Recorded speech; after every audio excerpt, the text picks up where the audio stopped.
Hello students, स्वागत है आप सभी का आपके अपने प्यारे से channel NEET JEE master class में। अभी तक हमने इलेक्ट्रोस्टैटिक्स चैप्टर में चार्ज के बारे में स्टडी करी है। उसके ऊपर हमने 4 लेक्चर बनाए हैं और उसमें क्वेश्चन भी बहुत सारे कराए हैं। चार्ज की प्रॉपर्टी, यूनिट डायमेंशंस उसके अलावा चार्ज का डिस्ट्रीब्यूशन डिफरेंट ऑब्जेक्ट्स पे। उसके बाद हमने पिछले लेक्चर में जो है चार्जिंग के मेथड्स पढ़े थे, बाय फ्रिक्शन, कंडक्शन और इंडक्शन। उसके ऊपर क्वेश्चंस करे। अब अपन चैप्टर में कूलॉम्स लॉ के ऊपर आ गए हैं, तो आज अपन पढ़ेंगे कूलॉम्स लॉ। आइए शुरू करते हैं कूलॉम्स लॉ। तो बेटा क्या होता है कूलॉम्स लॉ, मैंने लिख दिया है। देखिए कूलॉम ने क्या नियम दिया, आपने मीन्स देखा होगा कि न्यूटन जो है वो ऐसे लिख रहा है G(m1m2/r²) और कूलॉम ऐसे देख रहा है, क्या देख रहा है, तो उसने G की जगह तो K कर दिया, M1m2 की जगह Q1 Q2 कर दिया और r² को एज इट इज रखा। तो ऐसे मीम्स बनते हैं कि कूलॉम ने एग्जैक्टली न्यूटन को जो है कॉपी कर लिया। तो आइए इसके बारे में अपन डिटेल में चर्चा करते हैं। तो चर्चा ये है कि दो प्लस प्लस के जो चार्जेस हैं वो आपस में क्या करते हैं, रिपल्सन करते हैं। ये हमने पहले दिन बताया था। दो माइनस माइनस के चार्ज होंगे वो आपस में क्या करेंगे, रिपल्सन करेंगे। ये भी हमने बताया, मान लो F फोर्स से। और जो दो प्लस और माइनस के चार्जेस हैं वो आपस में क्या करेंगे, अट्रैक्ट करेंगे। ठीक, तो ये भी हमने पहले लेक्चर में आपको बता दिया था। अब क्या है कि बेटा कितने से करेंगे, लेट्स सपोज एक चार्ज Q1 है, एक चार्ज Q2 है, तो जो फोर्स होगा वो कितना होगा। तो उसके लिए जो है आपको किसने लॉ दिया, कूलॉम साहब ने दिया। तो उन्होंने जो लॉ दिया वो ये था कि जो दो पॉइंट चार्ज पार्टिकल्स हैं जिनके चार्ज Q1 Q2 है और वो r दूरी पर रखे हुए हैं, उनके बीच की दूरी क्या है, r दूरी है, तो उनके ऊपर लगने वाला जो फोर्स है वो इक्वल एंड अपोजिट होगा, मतलब एक्शन रिएक्शन को फॉलो करेगा, न्यूटन्स के थर्ड लॉ को। और उसकी जो वैल्यू होगी वो directly proportional to product of their charges के ऊपर डिपेंड करेगी। मतलब कि चार्जेस के प्रोडक्ट जितने ज्यादा होंगे उतना ही फोर्स ज्यादा होगा। जैसे कि मान लीजिए 2 × 3 है तो 6 हो गया, और 2 × 2 4 ही हुआ, तो 2 और 3 का फोर्स ज्यादा होगा 2 × 2 के कंपेरिजन में। क्लियर, तो प्रोडक्ट जो है वो ज्यादा होना चाहिए। क्लियर। दूसरा उन्होंने बताया कि ये इनवर्सली प्रोपोर्शनल टू 1/r² होने वाला है। ठीक, तो इनवर्सली प्रोपोर्शनल टू 1/r² होने वाला है, तो ये उन्होंने बताया। अब उस चीज को उन्होंने फिर एग्जैक्टली जो है कांस्टेंट लेके आए K, और उन्होंने फिर लिखा कि भाई जो फोर्स है वो होगा K Q1 Q2 /r²। ये उन्होंने सिर्फ मैग्नीट्यूड बताया था। फोर्स का जो मैग्नीट्यूड होगा, जो वैल्यू होगा, परिमाण होगा, वो क्या होगा K Q1 Q2 /r²। इतना फोर्स उनके बीच में लगेगा। अब इसके बारे में डिटेल में अपन चर्चा करेंगे कि सर K क्या है। देखिए उन्होंने कहा था कि force directly proportional to product of charges and inversely proportional to दूरी का स्क्वायर। मतलब दूरी डबल करोगे तो फोर्स जो है 4 गुना कम हो जाएगा। ठीक, और दूरी अगर जो है आधी करोगे तो फोर्स 4 गुना बढ़ जाएगा। मतलब कि पास लाओगे तो फोर्स इंक्रीज करेगा और दूर ले जाओगे तो फोर्स डिक्रीज करेगा। और प्रोडक्ट ऑफ चार्ज पे डिपेंड करता है। सर K क्या है, ये देखिए K की वैल्यू बेटा 1/4πε0 होती है, और वैल्यू होती है इसकी 9 × 10⁹ वैल्यू होती है 9 × 10⁹। अच्छा, यूनिट क्या है तो आप खुद देखिए, ये क्या है, न्यूटन, ये क्या है SI यूनिट में मीटर स्क्वायर, तो न्यूटन मीटर स्क्वायर, और कूलॉम नीचे चला जाएगा तो क्या आया, न्यूटन। ठीक है, न्यूटन मीटर स्क्वायर, और नीचे कौन चला गया, कूलॉम का स्क्वायर। ठीक, तो ये हो गया। इसमें बेटा एप्सिलॉन नॉट क्या है, एप्सिलॉन नॉट की वैल्यू बेटा होती है 8.85 × 10⁻12। यूनिट क्या है, तो इससे उल्टी कर लो, क्यों, क्योंकि 1/4π तो कांस्टेंट है, तो 1/एप्सिलॉन नॉट की यूनिट वो होगी जो K की उल्टी होगी। तो उल्टा क्या करें, देखो ये रहा कूलॉम का square upon newton metre square, नीचे हो गया। ये देखो बेटा रिवर्स हो गया है ना, क्योंकि ये उल्टा था एक दूसरे से। इसको बोलते हैं परमिटिविटी ऑफ फ्री स्पेस,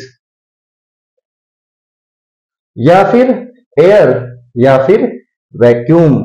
इसमें से कोई भी शब्द आप यूज कर सकते हैं। तो इसे कहते हैं परमिटिविटी। ठीक, एप्सिलॉन। इसके बारे में हम डिटेल में आधा 1 घंटा पढ़ाई करेंगे। आज इसके बारे में अपन बहुत ज्यादा चर्चा नहीं करेंगे, किसी और लेक्चर में मैं स्पेशल परमिटिविटी के ऊपर ही बहुत सारी बात करूंगा। अभी के लिए हम देखते हैं K की वैल्यू ये होती है, एप्सिलॉन नॉट की वैल्यू ये होती है। ये किसके लिए है, एयर या फिर फ्री स्पेस या वैक्यूम के लिए ये वैल्यू है। बाकी मटेरियल्स के लिए कुछ और होती है। ठीक है, तो ये इसकी यूनिट है, ये वैल्यू है। ठीक, तो आइए अब इसमें आगे बढ़े कि सर जो आपका फोर्स है वो K Q1 Q2 bye R² है। कैसे डिफाइन किया था कि एक चार्ज Q1 और एक चार्ज Q2 R दूरी पर है, तो इनके बीच में लगने वाला फोर्स क्या है, K Q1 Q2 bye R² है। तो इसमें बोला गया था कि पॉइंट चार्जेस, जैसे मैंने शुरू में बोला था, क्या बोला था, 2 पॉइंट चार्जेस। तो अभी पॉइंट चार्जेस का क्या मतलब है, पॉइंट चार्जेस का ये मतलब है कि जो ये दूरी है ये बहुत बड़ी है और जो इनका साइज है ये बहुत छोटा है। जैसे कि मान लीजिए ये मेरे जो 2 फिंगर टिप हैं इनके ऊपर छोटा छोटा चार्ज रखें तो ये दूरी इनके लिए काफी बड़ी है, तो ये पॉइंट चार्ज हो जाएंगे, तो उनके लिए ये लो वैलिड है। और जैसे कि मान लो कि मेरे पास इतने बड़े बड़े 2 चार्ज हैं, लेकिन एक मैंने यहां रखा है और एक मेरे घर पे रखा हुआ है गांव में, तो बहुत ज्यादा दूरी हो गई, तो इसलिए वो भी क्या हो गए, आपके पॉइंट चार्ज हो गए। ठीक, 2 पहाड़ जैसे चार्ज भी पॉइंट चार्ज हो सकते हैं, लेकिन दूरी उनके बीच में कई किलोमीटर की होनी चाहिए, तो इसलिए पॉइंट चार्ज यहां पर शब्द का इस्तेमाल किया गया था और पॉइंट चार्ज का ये मतलब है। क्लियर? अब अपन आगे बढ़ेंगे और इसमें कुछ अपन इसको वेक्टर वाइज पढ़ना है अपने को, तो वेक्टर वाइज कैसे लिखते हैं पहले ये सीख लेते हैं, फिर इसके ऊपर बहुत सारे क्वेश्चंस अपन करने वाले हैं। तो वेक्टर वाइज लिखने के लिए अपने को यहां पर एक चीज ये समझनी पड़ेगी, थोड़ा सा देखना बेटा, ये एक चार्ज है Q1 और ये एक चार्ज है Q2। लेट सपोज ये दूरी हमें पता नहीं, इसका मान आप डेल्टा R वेक्टर बोल दीजिए, ये R1 वेक्टर बोल दीजिए, ये R2 वेक्टर बोल दीजिए। ये जो मैं लिख रहा हूं ये कई चैप्टरों में काम आता है। ठीक, तो जो R1 वेक्टर है, देखिए एरो इधर है और डेल्टा R का एरो आप इधर कर लीजिए, चलो तो R1 vector, delta R vector, और देखो R2 वेक्टर ये है। आपने वेक्टर में देखा होगा कि वेक्टर A और वेक्टर B, तो R वेक्टर किसके बराबर हो जाता है, मतलब कि ये वेक्टर इन दोनों के बराबर है, मतलब कि जो काम A ने करा और जो काम B ने किया उन दोनों के बराबर मिला के काम किसने कर दिया, R वेक्टर ने कर दिया, तो इसको बोलते हैं कि ये इन दोनों का रिजल्टेंट है, मतलब परिणामी है। क्लियर? तो अब अगर अपन बात करें कि सर इस हिसाब से, तो फिर आप इसमें लिख के बताओ, तो देखिए जो R1 वेक्टर है प्लस डेल्टा R वेक्टर है, मतलब कि ये वेक्टर और ये वेक्टर, देखो इसको एरो इधर है, इसका एरो इधर है, वो इस एरो के बराबर है, मतलब कि R2 वेक्टर, बिल्कुल सही बात, ये इसके बराबर है। अब मुझे तो डेल्टा R चाहिए था, ठीक, क्योंकि R1 R2 तो मुझे गिवन है, तो डेल्टा R क्या होगा, R2 vector minus R1 vector, ये हो गया। अगर आपको याद हो velocity of rain with respect to man, तो उसे VRM लिखते हैं, तो VR माइनस VM करते हैं, तो ऐसे ही delta R vector R2 minus R1, तो इस डेल्टा R का नाम अपन अब R21 वेक्टर लिख देंगे, R2 vector minus R1 vector, ये देखिए R21 वेक्टर इसका नाम पड़ गया। क्लियर है? तो ये चीज जो है आप इसको आराम से देख लीजिए। तो हमने बताया कि कूलम्ब्स लॉ ऐसे डिपेंड करता है, ये उसके मैग्नीट्यूड का फॉर्मूला है, ये K है, इसकी वैल्यू ये है, ये एप्सिलॉन नॉट है, उसकी वैल्यू ये है, इसकी यूनिट्स ये हैं, परमिटिविटी ऑफ फ्री स्पेस का नाम है, और वेक्टर्स के बारे में अपन ने इसलिए बात करी क्योंकि अब अपन इसको वेक्टर फॉर्म में पढ़ना चाहते हैं, 1-2 क्वेश्चन वेक्टर फॉर्म में करेंगे, और इसमें अगर 100% की बात करूं तो 98% अपन स्केलर रूप में ही इसको यूज करेंगे, पर 1-2% सवाल जो है मैं आपको करवाऊंगा वो अपन वेक्टर फॉर्मेट में करते हैं। तो इसलिए मैंने आपको सिर्फ ये बताया है कि अगर ये R1 वेक्टर है, ये डेल्टा R वेक्टर है, तो ये R2 वेक्टर है, तो डेल्टा R का नाम होगा R2 माइनस R1, आपके सामने प्रूफ कर दिया है। क्लियर? ठीक है, तो अपन अगले स्टेप में कूलम्ब लॉ को वेक्टर वाइज अपन देखना चाहते हैं।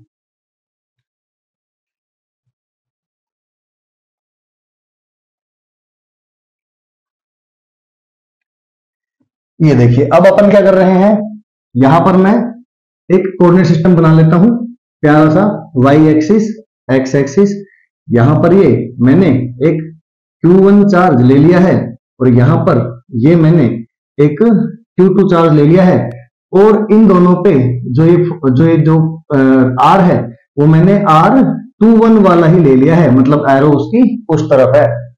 और अगर मैं बात करूं तो ये है R1 वेक्टर और ये है R2 वेक्टर, ठीक है, ये आपका R21 वेक्टर है। चलिए अब थोड़ा रफली फिर से बात कर लेते हैं कि जब 2 चार्जेस थे तो उनके आपस में फोर्स जो था, अगर दोनों प्लस के हैं तो रिपल्सन इस तरफ लगेगा, एक प्लस एक माइनस है तो इस तरफ लगेगा, और वैसे ये एक्शन रिएक्शन है, जो फोर्स ये है उतना ही फोर्स ये है, जो फोर्स ये है उतना ही फोर्स ये होगा। क्लियर? तो अगर मैं इसमें बात करूं कि जो फोर्स है Q1 और Q2 पर लाइन जॉइनिंग अलोंग के बीच लगता है, मतलब कि इस लाइन पर ही लगेगा, ऐसे नहीं कि एक्शन रिएक्शन है तो ये फोर्स यहां लग गया और ये फोर्स नीचे की तरफ लग गया, सर ये भी तो इक्वल एंड अपोजिट है, ऐसे नहीं होता है। ओके, तो ये इस लाइन के लोग ही होना चाहिए, तो इस लाइन पे ही होना चाहिए, चाहे वो अट्रैक्शन का हो चाहे वो रिपल्सन का हो। तो ये बात भी अपने को ध्यान रखनी है। ठीक, तो मैं इसको प्रॉपर फिर से जो है यहां पे बता रहा हूं कि देखिए ये मैंने लाइन ज्वाइन कर दी है, ये R जो है 2 1 वेक्टर आपका, ठीक, ये है, ये R1 है, ये R21 है और ये R2 है। तो बताओ क्या करें अब? तो सर इसके लिए आपको एक बात देखनी पड़ेगी कि जो फोर्स होता है वो तो चलो बाद में समझते, पहले समझिए कि यूनिट वेक्टर कहां से आता है। तो यूनिट वेक्टर आता है ए वेक्टर अपॉन ए का मैग्नीट्यूड, मतलब जो यूनिट वेक्टर होता है वो क्या होता है, ए वेक्टर अपॉन ए का मैग्नीट्यूड। तो वेक्टर कैसे बनेगा, तो वेक्टर बनेगा उसका मैग्नीट्यूड और साथ में उसका यूनिट वेक्टर। इसके ऊपर मैं एक एग्जांपल ले लेता हूं, इस बात को समझते हैं फिर अपन इसको अच्छे से समझ पाएंगे। तो लेट सपोज कि एक फोर्स है जो कि 10 न्यूटन का है और वो किस डायरेक्शन में लग गया, वो इस डायरेक्शन में लग गया 2i केप, चलो इसको मैं बदल देता हूं 30 न्यूटन कर देता हूं, 2i cap plus 2j cap minus k cap, इस डायरेक्शन में ये फोर्स लग गया है। मैग्नीट्यूड क्या है 30 न्यूटन, वेक्टर क्या है इस डायरेक्शन में लगा है। तो बताइए फोर्स वेक्टर वाइज कैसा दिखेगा, ये अपन कहां पढ़ते हैं, वेक्टर में, पर कोई बात नहीं मुझे यहां पे जरूरत है तो मैं आपको बता रहा हूं। तो फोर्स वेक्टर लिखा जाएगा बेटा, देख जैसे वेक्टर क्या होता है, किसी भी वेक्टर का मैग्नीट्यूड और साथ में उसका यूनिट वेक्टर।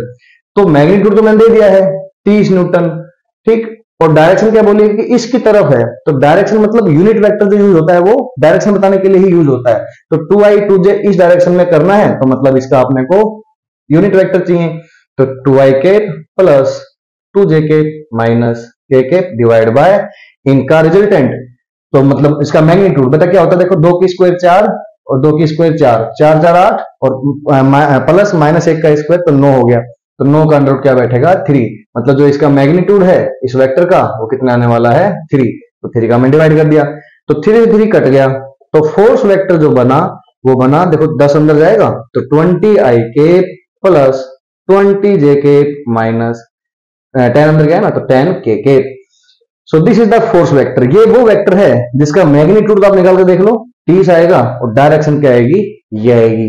क्लियर है? तो इस तरीके से इस बात को समझिए, ये बहुत ही इंपॉर्टेंट कॉन्सेप्ट है, कई चैप्टरों में काम आता है। वर्क एनर्जी पावर में भी आपको फोर्स दे देगा, डायरेक्शन दे देगा और बोलेगा कि इस पॉइंट से उस पॉइंट तक लेके गया है तो वर्क डन क्या होगा। तो पहले फोर्स तो निकले, तो फोर्स ऐसे निकलता है, उसके बाद आप जो F dot x dot product करके आंसर निकालते हो। इसलिए इस बात को ढंग से समझ लीजिए। अब मैं आगे बढ़ता हूं और अब मैं आपको ये बात बताने के लायक हो गया हूं कि भाई अपन जो है वेक्टर वाइज कैसे इसको काम में लेते हैं। अब देखिए न्यूटन ने अपने को, ये कूलाम ने अपने को बताया कि जो फोर्स है उसका मैग्नीट्यूड तो Q1 Q2 divide by are square है, ये तो उसने बता दिया कि मैग्नीट्यूड क्या है Q1 Q2 bye are square है। अब मुझसे पूछा है कि यार वेक्टर वाइज, तो ध्यान से देखिए फिर से यहाँ पे आइए, ये Q1 चार्ज है और ये Q2 चार्ज है। Q1 चार्ज और Q2 चार्ज मैंने थोड़ी देर के लिए प्लस के मान लिए हैं, मेरी मर्जी थी, मैंने एक प्लस एक माइनस भी मान सकता हूँ, एक दोनों प्लस दोनों माइनस भी मान सकता हूं, तो मैंने अभी दोनों प्लस मान लिए हैं। क्लियर? मैं आपको बाद में बताऊंगा इस बारे में। तो दोनों प्लस के मानने हैं तो क्या होगा बेटा, रिपल्सन होगा। तो इधर जो फोर्स लगेगा उसे बोला जाएगा force on one due to two, मतलब कि एक नंबर पार्टिकल पे बल, फोर्स 2 नंबर पार्टिकल के द्वारा। क्लियर? और जो इस पे फोर्स लगेगा वो इस लाइन में ही इस तरफ लगेगा, फोर्स ऑन 2 ड्यू टू 1। जैसा कि मैं बता रहा था कि फोर्स ऑन 2 ड्यू टू 1 ये इसी लाइन में ही रहेगा और ये भी इसी लाइन में ही है, ये एक्शन रिएक्शन है, दोनों बराबर है, F12 R21 के बराबर है। क्लियर? तो ये बात है। अच्छा जी, अब क्या करें? तो देखिए वेक्टर वाइज जो फोर्स होगा, मान लो मैं जैसे इसमें से कौन सा निकाल रहा हूं, लेट्स सपोज मैं ये निकाल रहा हूं, फोर्स ऑन 2 ड्यू टू 1, मतलब कि 2 नंबर पार्टिकल पर 1 नंबर पार्टिकल की वजह से क्या फोर्स है मुझे वो निकालना है। तो मैं क्या करूंगा, F21 निकालूंगा, तो मैं इसका नाम F21 रख देता हूं। तो जब मैं इसका नाम F21 रखता हूं तो वो कैसे निकलेगा कि सर फोर्स F21 या फोर्स जो भी है, देखिए मैग्नीट्यूड वाइज तो F12 और F21 बराबर ही है क्योंकि दोनों इक्वल एंड अपोजिट होते हैं, यही उसका नियम था। तो मैग्नीट्यूड वाइज तो मैंने उसको फिर F ही नाम दे दिया, चलो उसका नाम F रख लेते हैं। और जो वेक्टर है वो कौन सा है, देखिए आपने यहाँ पे आप एक पे बैठ के देख रहे हो कि 2 की तरफ फोर्स क्या है, तो वेक्टर कौन सा है आपका आपका वेक्टर जो है वो R21 है, फोर्स जो है वो भी इधर है, F21 है, तो दोनों वेक्टर जो है आपके एक ही डायरेक्शन में है, एक ही तरफ है। तो इसलिए अपन यहाँ पे आराम से लिख सकते हैं कि सर वो R21 कैप की डायरेक्शन में है, क्योंकि R21 तो क्या है, वेक्टर। तो अपने क्या लेना है इसका यूनिट वेक्टर, जैसे मैंने अभी करके दिखाया था। तो जो आपका F21 बना वेक्टर वाइज वो बना K Q1 Q2 divide by R square, पर यहाँ पे R क्या यूज कर रहा हूं मैं, 21 वेक्टर का भी यूज कर रहा हूं मैं, तो ये क्या हो गया R21 और इसका स्क्वायर। क्लियर, ये तो हो गया मैग्नीट्यूड। साथ में क्या है यूनिट वेक्टर, तो अब यूनिट वेक्टर को आप कैसे लिख सकते हो, थोड़ी देर के लिए एक बार तो R21 कैप ही लिख दो।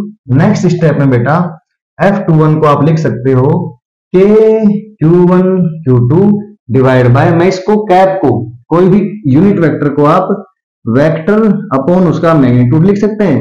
तो मैं R21 को भी R21 वेक्टर अपॉन उसका मैग्नीट्यूड लिखना चाहता हूं, तो ये यहां पर स्क्वायर है तो मैग्नीट्यूड एक और आ जाएगा, तो R21 का क्या बन जाएगा, क्यूब।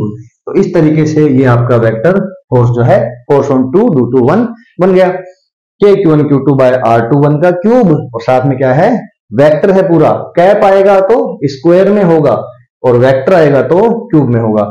अब देखिए सिमिलरली क्या होगा, जो इस तरफ वाला होगा उसका नाम अपन R12 रख देंगे, जैसे ये R21 है तो उसका नाम R12 होगा, और उस फोर्स का नाम F12 होगा। तो सिमिलरली F12 वेक्टर, सिमिलरली अपने को कुछ भी नहीं करना, बस 1-2 चेंज करना है, Q1 K Q1 Q2 और 2-1 की जगह 1-2 कर देना है, क्योंकि इस बार अपन 1-2 पढ़ रहे हैं। पावर इसकी 3 और वेक्टर हो जाएगा R12। क्लियर, तो इस तरीके से बाय सिमिलरली हमने दोनों फोर्स लिख दिए हैं, कोई एक अपने को लिखना आना चाहिए। अब इसमें खास बात क्या है, use Q1 and Q2 with sign, sign के साथ यूज करना। अगर मान लो एक प्लस का होता और एक माइनस का होता, लेट्स सपोज Q1 प्लस का है और अभी तो ये समझो पहले Q1 प्लस का है Q2 प्लस का है, तो फोर्स लग रहा है उस तरफ, R वेक्टर भी है उस तरफ, तो इसलिए प्लस का आंसर आया। लेकिन अगर मान लो Q1 माइनस का होता और वो प्लस का है तो फोर्स लगता है अपनी तरफ, भाई अट्रैक्शन करता ना फिर तो। अगर ये माइनस का होता तो फोर्स लगता है इस तरफ, R वेक्टर होता है उस तरफ, तो जब फोर्स इस तरफ वेक्टर इस तरफ तो माइनस अपने को लगाना पड़ता। तो इसलिए use Q1 Q2 with sign. अगर आपको देखना है कि अगर ये नेगेटिव होता ये पॉजिटिव होता तो इधर जो है R2 वेक्टर इधर है और फोर्स वेक्टर इधर होता अट्रैक्शन का, तो फिर माइनस लगाना पड़ता। तो ये सोचिए हमें क्यों लगाना पड़ेगा माइनस, आप यहाँ पे विद साइन रखेंगे तो एक प्लस एक माइनस अपने आप माइनस लग जाएगा। जैसे कि मान लीजिए कि ये -2 कूलाम है और ये +3 कूलाम है, तो यहाँ पे ऑलरेडी -6 आ जाएगा, तो अपने आप नेगेटिव आंसर आ गया ना R21 के अपोजिट में। और अगर ये +2 है ये +3 है तो 2 3 6 तो प्लस का ही रहेगा, तो फिर ये भी प्लस का ही है, मतलब कि दोनों प्लस के हैं, तो फोर्स डायरेक्शन R21 वेक्टर की डायरेक्शन में ही है। और अगर एक प्लस और एक माइनस है तो डायरेक्शन बदल जाएगी, तो माइनस आना चाहिए, तो देखो ना वो तो अपने आप आ जाएगा -2 इंटू +3 -6, तो अपने आप माइनस आ जाएगा। क्लियर है, तो इसलिए यहां पे मैंने लिखा use Q1 Q2 with sign. उसके बाद चलिए R21 वेक्टर अभी तो आपने डायग्राम में थ्योरेटिकली बताया है, तो हमें दिख रहा है कि उस तरफ है। आपको सवाल में 2 पॉइंट दे दिए जाएंगे और आपसे पूछा जाएगा कि फोर्स, जैसे मान लो कि 2 कूलाम का चार्ज 1,2,5 कोऑर्डिनेट पे बैठा है और 3 कूलाम का चार्ज 3,5,6 कोऑर्डिनेट पे बैठा है, तो 2 कूलाम चार्ज पे फोर्स बताइए। तो आपको उस समय कैसे समझ में आएगा क्या R21 है, क्या R21 है, कैसे लिखूं, क्या करूं? तो उसके लिए मैं एक और ट्रिक आपको बता रहा हूं, इसमें जो यूज करना है आपको, यूज वेक्टर हेड। किसमें वेक्टर हेड लगाना है, जिस पे फोर्स पूछा है, जिस पे फोर्स की वैल्यू पूछी है उस पे आपको हेड लगाना है। सर हेड लगाने से क्या होता है, देखिए मैं अभी जस्ट साफ करके फिर समझाऊंगा, पहले रेफरेंस समझिए। जैसे ये इनिशियल पॉइंट है और वो फाइनल पॉइंट है, तो वेक्टर लिखते वक्त क्या होगा, फाइनल माइनस इनिशियल होता है। ठीक, अगर मान लो वहां फोर्स पूछा है तो वेक्टर एरो उस तरफ जाएगा, तो फाइनल वो होगा, इनिशियल होगा। बट अगर इस पे पूछा है तो फिर इस पे हेड होगा ऐसे, तो फाइनल ये होगा और इनिशियल वो होगा, तो फाइनल ये हो गया, इनिशियल वो है, तो फाइनल माइनस इनिशियल करोगे तो हेड अब इस तरफ है तो फाइनल ये हो गया।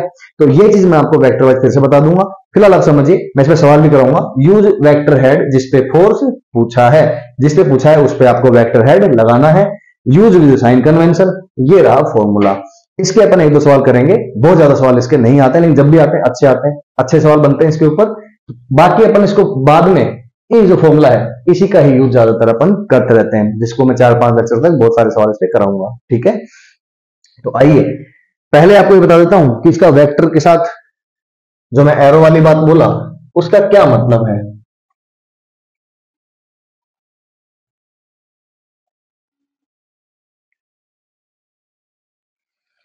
इसको थोड़ी देर छोड़ देता हूं। देखिए, जैसे कि मान लीजिए एक चार्ज है, एग्जाम्पल के साथ ही ले लेते हैं। नहीं, चलो पहले सीधे सीखते हैं।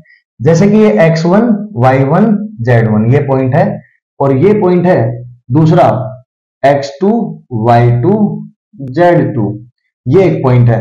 तो अगर मान लो मुझे r वेक्टर ऐसे लिखना है, इसको बोलते हैं मान लो r21 वेक्टर। तो बेटा r21 वेक्टर वो होगा भाई, जैसे इसको 1 पॉइंट बोल दिया, इसको 2 बोल दिया, तो जिसपे हेड है वो पहले बोला जाता है, इसलिए देखो हेड इस पे था तो r21 बोल रहे थे। तो r21 वेक्टर क्या होगा, r21 वेक्टर होगा फाइनल माइनस इनिशियल, x में आई केप, y में जे केप और z में के केप। तो ये वेक्टर बनेगा। बट अगर आपने उल्टा पूछा होता, मतलब अभी फोर्स इस पे पूछा है, अगर इधर पूछा होता तो ऑफ कोर्स माइनस हो जाता। समझ में आ गया? तो फिर r12 क्या लिखा जाता, सब में x1 minus x2 I cap, y1 minus y2 J cap और z1 माइनस z2 के केप। भाई ये अगर a वेक्टर है तो इसका उल्टा माइनस a वेक्टर होता है। तो r21 vector is equal to minus time r12 vector. Clear? क्योंकि एक का डायरेक्शन उधर है और एक का डायरेक्शन इधर है। क्लियर? लेकिन magnitude wise r12 vector r21 vector के बराबर है।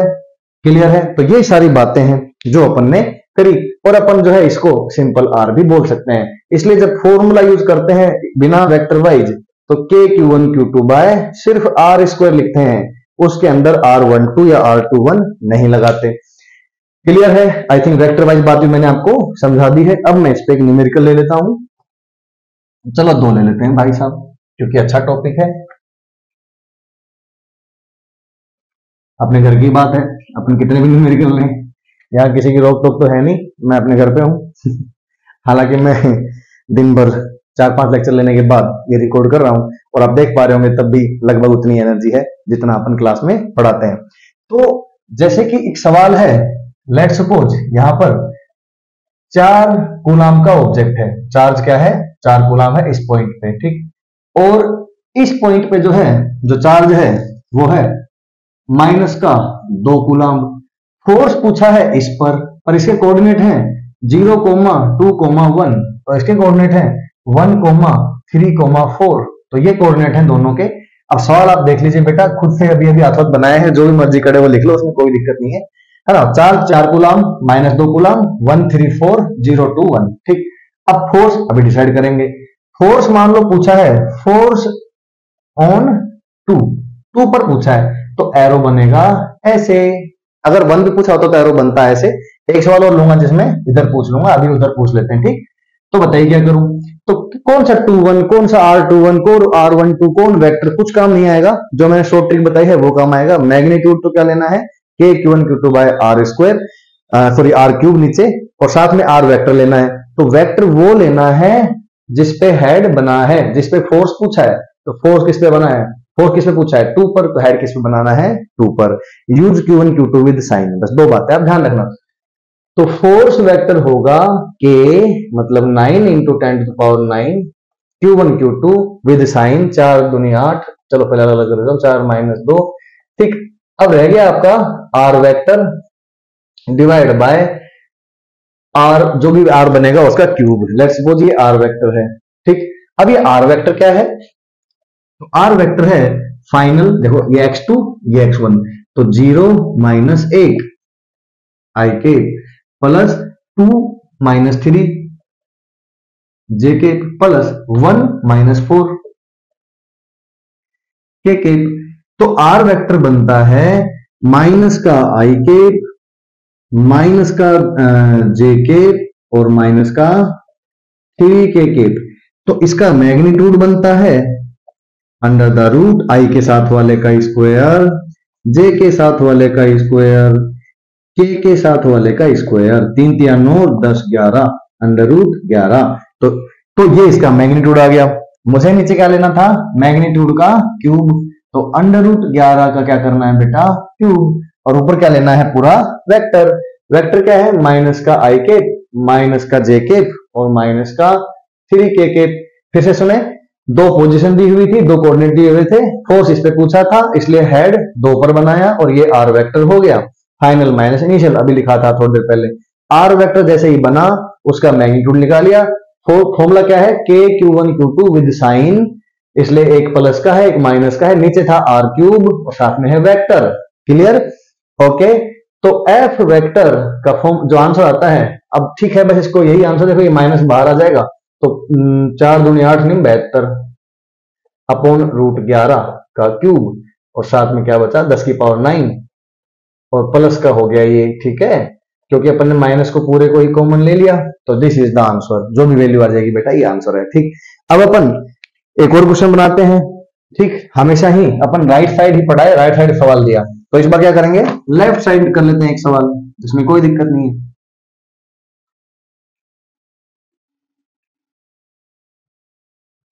तो अब देखिए, जैसे कि मान लो अपने पास एक पार्टिकल है, उसका जो चार्ज है वो 3 कूलाम है, और यहां पर एक पार्टिकल है उसका कूलाम जो है 2 कूलाम है, और इसके जो कोऑर्डिनेट हैं वो है 3 5 8 और इसके कोऑर्डिनेट जो है वो है 7 3 1, ठीक।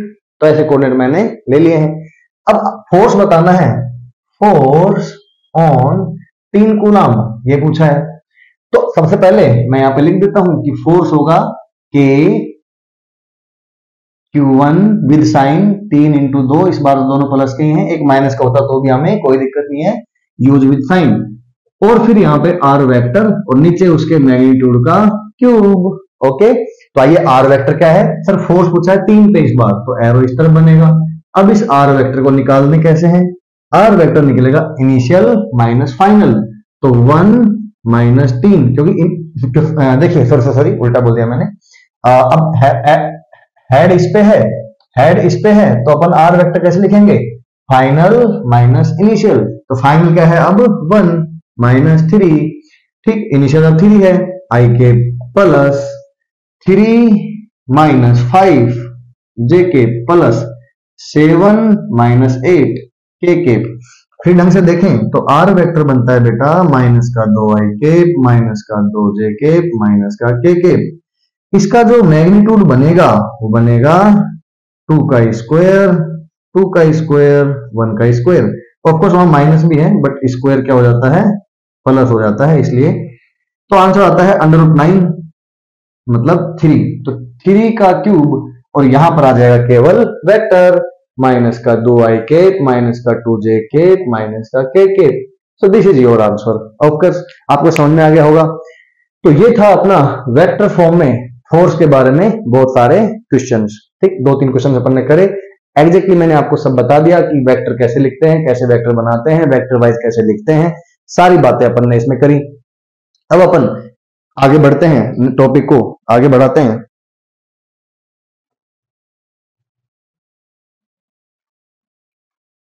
जो अब इसमें अपन बात करें तो अपन इसमें अब तो अगर अपन अभी बात करें तो इस वीडियो की लेंथ जो है वो ऑलरेडी आधे घंटे को क्रॉस कर गई है और मैंने देखा कि कूलाम लॉ में अपने पास बहुत सारे क्वेश्चंस हैं। तो अगर मैं इसको कंटिन्यू करता हूं तो ये बहुत बड़ा लेक्चर हो जाएगा, तो ये मैं नहीं चाहता कि 30 मिनट से ज्यादा, फिर ये करीब करीब मतलब 70-80 मिनट का हो जाएगा।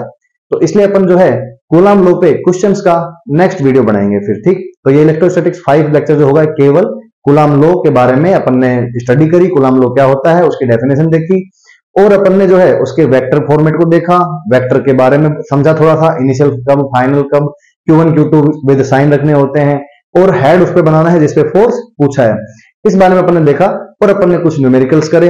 ये फिर वेक्टर वाइज पूरी बात खत्म हो गई है। नेक्स्ट टाइम अपन क्या करेंगे, सुपरपोजिशन प्रिंसिपल पढ़ने के बाद उसके बहुत सारे क्वेश्चंस करेंगे, जो आप खुद देखना करीब करीब 50-60 मिनट का वीडियो शायद हो जाएगा। तो इसलिए मैं इस लेक्चर को यही रोकता हूं। नेक्स्ट लेक्चर में अपन केवल क्वेश्चन ही क्वेश्चन करेंगे। सो बेटा, तब तक पढ़ते रहिए, मुस्कुराते रहिए और देखते रहिए NEET JEE master class with me. Bye.